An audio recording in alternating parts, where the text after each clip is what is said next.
اللہ تعالیٰ کا نور کیا ہے؟ یہ اللہ کی ان صفات میں سے ایک صفت ہے جو متشابہات میں سے ہے۔ اللہ تعالیٰ کی صفات تین طرح کی ہیں جس پہ ایمان لانا واجب ہے۔ یہ عقیدے اور علم کلام کی جتنی مباحث ہیں نا وہ اسی کے گرد گھومتی ہیں۔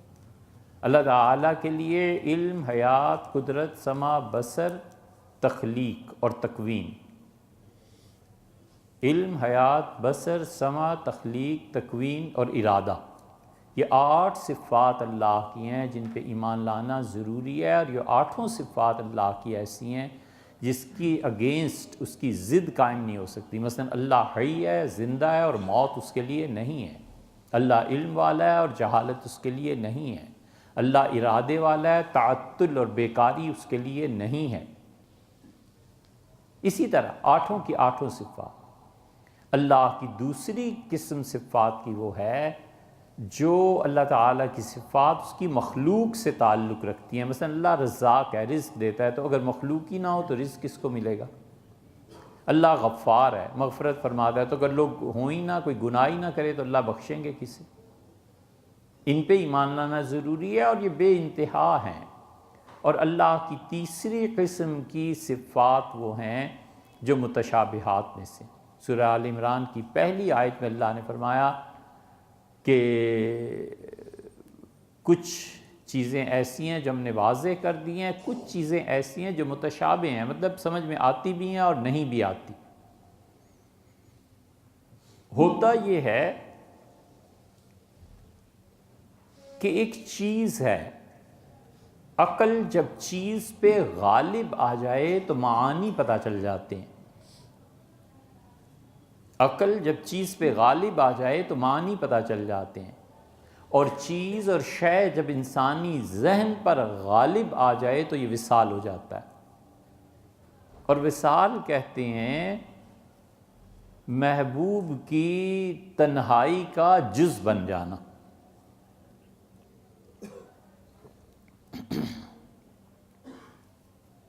اللہ کی صفات میں یہ تیسری قسم کی صفات جو ہے نا، یہ بس جو سمجھ میں آتا ہے بس کچھ نہیں آدمی کر سکتا اس پہ۔ اللہ نے فرمایا کہ وَمَا يَعْلَمُ تَأْوِيلَهُ إِلَّا اللَّهُ، اور اللہ کے علاوہ کوئی نہیں جانتا کہ اس کی مراد کیا ہے۔ اللہ تعالیٰ نے فرمایا کہ يَبْتَغُونَ الْفِتْنَةَ، جو لوگ دنیا میں فساد پھیلانا چاہتے ہیں وہ اس قسم کی باتیں کرتے ہیں۔ وَابْتِغَاءَ تَأْوِيلِهِ، اور چاہتے ہیں کہ اصل حقیقت انہیں پتہ چل جائے۔ اللہ کی یہ جو تیسری قسم کی صفات ہے نا، مثلا اللہ تعالیٰ نے فرمایا کہ ید اللہ، اللہ کا ہاتھ۔ اللہ نے فرمایا کہ اللہ تعالیٰ کا چہرہ۔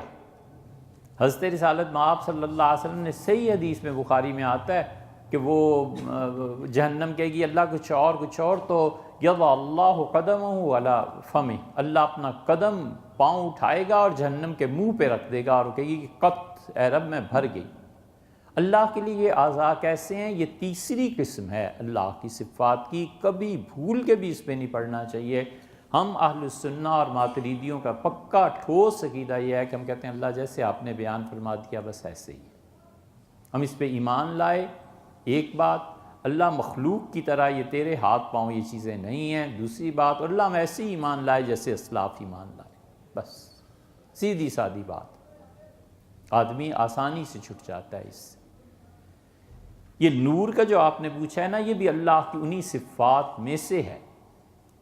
حتیٰ کہ کسی نے مولانا احمد رضا خان صاحب کو ان کے فتاویٰ میں لکھ کر بھیجا ہے کہ حضور اقدس صلی اللہ علیہ وسلم کے متعلق یہ کہ نور من نور اللہ، وہ اللہ کا نور ہے، تو اللہ کا نور کیسا ہے؟ تو مولانا رضا خان صاحب نے اپنی وسعت علمی اور مطالعہ اور نور قرار دینا حضور صلی اللہ علیہ وسلم کو، اس کے باوجود یہاں پہنچ کے لکھا ہے کہ یہ حدیث متشابہات میں سے، ہم اس کی حقیقت نہیں جانتے۔ اس لیے بس جو ہے سو ہے۔ وہ نور، آپ خود سوچیں نا، نور دنیا میں کہاں سے پیدا ہوتا ہے؟ بجلی ہے، اس سے پیدا ہوا۔ نیچرل سورس، سب سے بڑا سورس لائٹ کا سورج ہے۔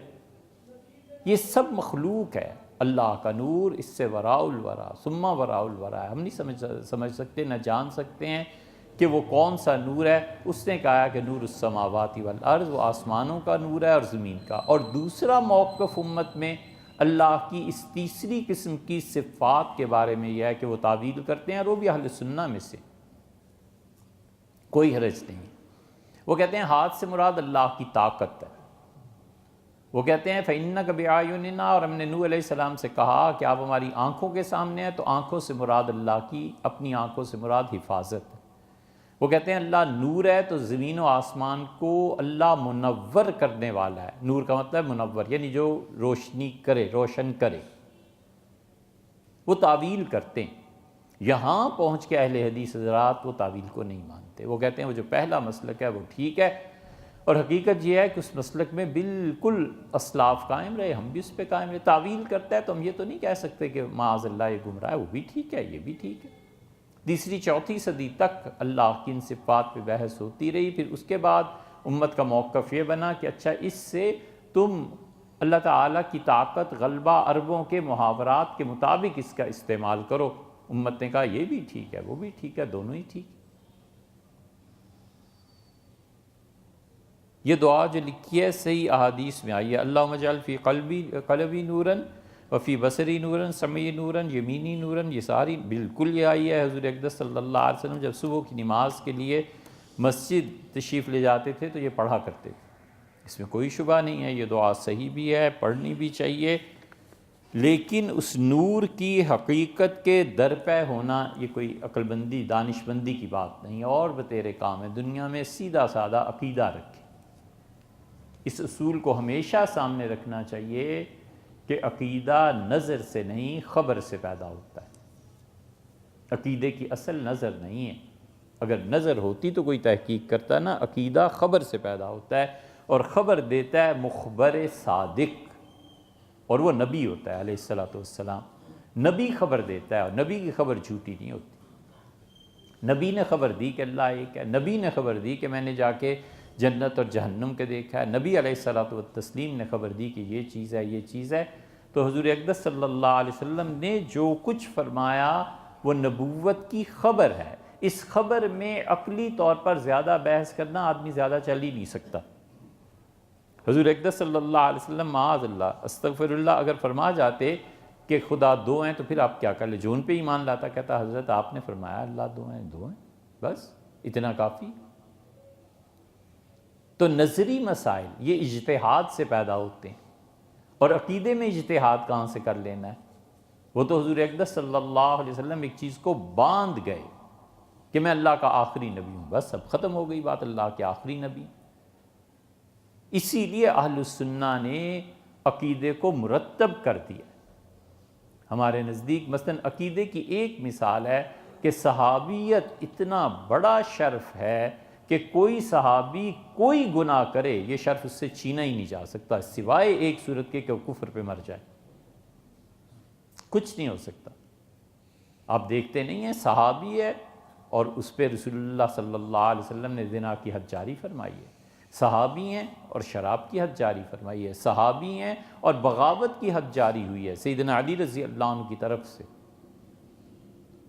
کیونکہ چھوٹی چھوٹی باتیں نہیں ہیں. حتیٰ کہ محدثین نے لکھا ہے کہ صحابی مرتد ہو گیا اور پھر مومن ہو گیا تو بھی اس کی صحابیت برقرار ہے.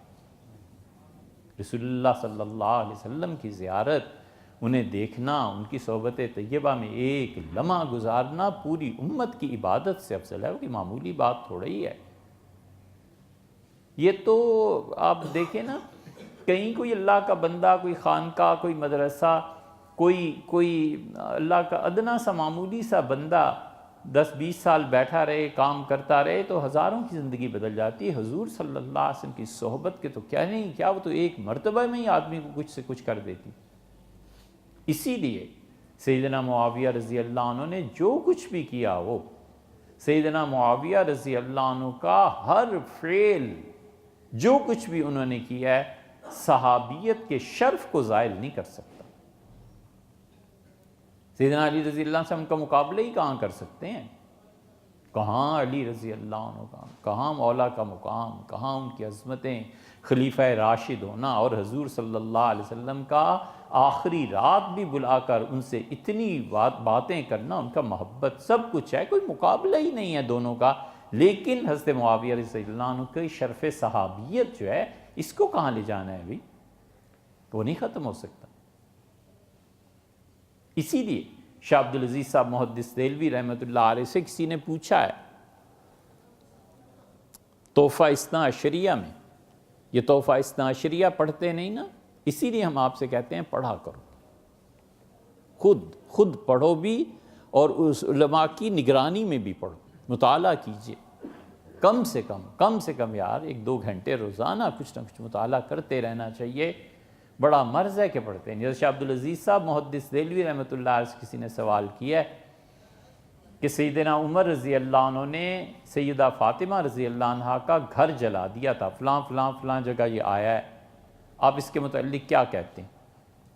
حضرت نے صحابیت کا دفاع جہاں کیا ہے نا، کمال کی چیزیں لکھی ہیں۔ حالات اتنے سخت تھے کہ وہ اپنی اس تحفہ اثنا عشریہ میں اپنا اصل نام نہیں لکھ سکے، پتہ تھا انہیں کہ کوئی آ کے مار دے گا، قتل کر دے گا۔ اپنے والد شاہ ولی اللہ رحمۃ اللہ علیہ کے متعلق ایک جگہ لکھتے ہیں کہ اس شہر میں ایک بہت بڑے عالم دین ہیں اور پرانے وقتوں کے آدمی ہیں، اور ایک پرانی سی حویلی میں رہتے ہیں، اور تم اس کی صحبت میں جایا کرو، اور وہ ان باتوں کی بحث کرتے ہیں۔ اپنے والد کا نام نہیں لکھ سکے شاہ صاحب، حالات اتنے خراب تھے دلی میں۔ اور شاہ صاحب نے لکھا ہے بالکل آغاز میں تحفہ اثنا عشریہ کے، انہوں نے لکھا ہے کہ اتنے زیادہ اہل تشیع پھیل گئے ہیں کہ دلی کا کوئی گھر ایسا نہیں رہا جہاں 9 یا 10 آدمی ہیں تو ایک شیعہ نہ ہو گیا۔ ان حالات میں انہوں نے اس کتاب کو لکھا، ایسے ہی تو نہیں دین چھوڑ دیا نا، کام کرنا پڑتا ہے، محنت کرنی پڑتی ہے، دین کی حفاظت کرنی پڑتی ہے۔ حضرت نے لکھا ہے کہ میں آپ کی بات مان جاؤں تو آپ ذرا جنگ جمل میں چلے جائیے، وہاں کیا ہوا تھا؟ جنگ جمل میں واقعہ یہ ہوا کہ سیدنا علی رضی اللہ عنہ دیکھتے رہے کہ ام المومنین حضرت عائشہ رضی اللہ عنہ تشریف فرما ہیں، اور ام المومنین رضی اللہ عنہ جو آ گئی تھیں جنگ جمل میں، وہ اتنا روتی تھیں اس واقعے کو یاد کر کے کہ آنچل تر ہو جاتا تھا، اتنا روتی تھیں، کہتی تھیں کاش مجھے ابو بکر نے جنم ہی نہ دیا ہوتا، میں اس دن کے لیے رہ گئی تھی۔ وہ اتنا زیادہ اظہار فرماتی تھیں اس کا، روتی رہتی تھی۔ ام المومنین ام سلمہ رضی اللہ عنہ نے خط لکھا کہ حضور صلی اللہ علیہ وسلم نے کیا ہمیں کہا تھا؟ فرمایا تھا کہ اب بس چٹائیاں ہیں، بیٹھی رہو، اور آپ وہاں تشریف لے گئیں۔ سیدنا علی رضی اللہ عنہ دیکھتے رہے، اور جو مطلب سیدنا علی رضی اللہ عنہ کے دیکھتے ہی دیکھتے 100-125 آدمی تو ایسے ہی تلواروں کے نیچے آ گئے، مر گئے۔ ہر کوئی اٹھتا تھا۔ ام المومنین جس اونٹنی پہ سوار تھیں، یہ وہ اونٹنی تھی جس پہ رسول اللہ صلی اللہ علیہ وسلم پہ وحی نازل ہوتی تھی، آپ ہمیشہ اس پہ رہے۔ اس اونٹنی کا ایک چکر لگاتا تھا اور جا کے سیدنا علی رضی اللہ عنہ کی فوج سے لڑ پڑتا تھا۔ 100-125 آدمی جب دیکھتے دیکھتے لاشیں گریں، حضرت علی رضی اللہ عنہ کا جاؤ اور اس کے پاؤں کاٹ دو۔ اونٹنی کے پاؤں جب اونٹنی کے کٹے اور ام المومنین رضی اللہ عنہ قریب تھا کہ گر جاتی، ان کے بھائی عبد الرحمن نے پکڑ لیا، حوض جو اوپر لگا ہوا تھا اس کو پکڑ لیا۔ تو حضرت نے لکھا ہے شاہ عبدالعزیز صاحب رحمۃ اللہ علیہ نے کہ تم اگر امیر المومنین رضی اللہ عنہ کو کہتے ہو کہ فاطمہ رضی اللہ عنہ کا دروازہ چلایا تھا، تو یہ امیر المومنین سیدنا علی رضی اللہ عنہ نے کیا کیا تھا؟ مطلب یہ ہے کہ امت کی اجتماع کو، امت کو بچانے کے لیے، ان کی اجتماعیت قائم کرنے کے لیے، نظم و نسق کے لیے کبھی ایسی چیزیں کرنی پڑتی ہیں، ناگزیر ہو جاتی ہیں۔ امت کو، خلافت کو مجتمع کرنا ہے، اکٹھا رکھنا ہے، یا یہ کہ لوگوں کی انفرادی اعمال کی وجہ سے امت کو برباد کر دینا ہے، توڑ دینا۔ حضرت عائشہ، حضرت علی، حضرت عمر رضی اللہ عنہ، ان کی صحابیت کو کوئی کہہ سکتا ہے کہ یہ کیا؟ ولیعذ باللہ۔ اسی لیے اہل السنہ کا لگا بدھا بالکل دو ٹوک عقیدہ ہے کہ جو صحابی ہے نا، کوئی گناہ اس کی صحابیت کے شرف کو ظاہر نہیں کر سکتا۔ ہو ہی نہیں سکتی۔ اسی لیے رسول اللہ صلی اللہ علیہ وسلم نے حضرت زبیر فرمایا زبیر کیا ہوگا جب علی کے مقابلے میں آ جاؤ گے؟ انہوں نے کہا اللہ کے رسول علی اپنا ہاں اس کے مقابلے میں۔ اور پھر سیدنا علی رضی اللہ عنہ نے میدان جنگ میں حضرت زبیر رضی اللہ عنہ کو دیکھا اور فرمایا زبیر یاد ہے حضور صلی اللہ علیہ وسلم کیا فرمایا تھا؟ ان کا نہیں مجھے نہیں یاد، ان کا یہ کہا تھا حضرت زبیر رضی اللہ عنہ گھوڑے کو مارا اور پلٹ گئے۔ طلحہ رضی اللہ عنہ واپس چلے گئے۔ طلحہ رضی اللہ عنہ اس معاملے میں اتنے زیادہ محتاط تھے کہ جب وہ گرے ہیں کسی تیر سے تو انہوں نے کہا، ایک بے ہوش ہو گیا، ہوش آیا تو کہا فوجی ایک سے کہ کون ہو؟ اس نے کہا میں فلاں ہوں، جرموز غالباً اس نے نام دیا۔ فرمایا ماما کس کے ساتھ ہو؟ ان کا سیدنا علی رضی اللہ عنہ۔ فرمایا ہاتھ بڑھاؤ۔ اس فوجی نے ہاتھ آگے کیا تو فرمایا میں مولا علی رضی اللہ عنہ کی بیعت کرتا ہوں ان کی خلافت کی تمہارے واسطے سے۔ سیدنا علی رضی اللہ عنہ جب یہ سنا تو وہ خوشی سے جھومنے لگے اور کہا دیکھا اللہ نے انکار کر دیا کہ طلحہ کو جنت میں نہیں بھیجے گا جب تک میری خلافت کی بیعت نہیں ہوگی۔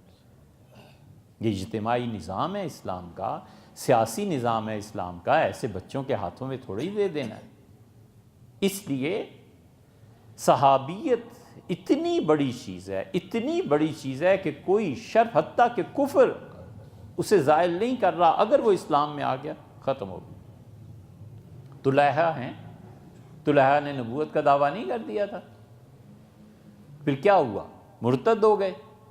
میدان جنگ میں جب آئے خالد رضی اللہ عنہ کے سامنے تو حضرت بکر رضی اللہ عنہ فرمایا تھا کہ انہیں مار دینا، انہوں نے تلوار ماری طلحہ پہ، تو طلحہ رضی اللہ عنہ کے تلوار جو تھی اس نے بدن پہ تیل لگا رکھا تھا، سلپ کر گئی۔ ان کے قبیلے نے کہا اوفو ہمارا نبی تو ایسا ہے جس پہ تلواریں بھی اثر نہیں کرتی، بس اڑ گئی خبر۔ حضرت بکر رضی اللہ عنہ کا طلحہ کہیں مل جائے نبوت کے بعد دعویٰ زندہ جلا دو اسے، ختم ہو گئی بات، بھاگ گئے۔ سیدنا عمر رضی اللہ عنہ نماز پڑھا کے بیٹھے ہوئے تھے تو انہوں نے طلحہ نے نماز پڑھی اور اس سے کہا امیر المومنین اگر کوئی آدمی نبوت کا دعویٰ کرے اور پھر توبہ کر لے آپ اس کی توبہ کو قبول کریں گے؟ سیدنا عمر رضی اللہ عنہ کا میں قبول کروں گا۔ ان کا میں طلحہ ہوں۔ عمر رضی اللہ عنہ کا اسلام بھی قبول کیا، صحابیت کا شرف ان کا قائم رہا۔ اس سے زیادہ کیا مثالیں ہو سکتی؟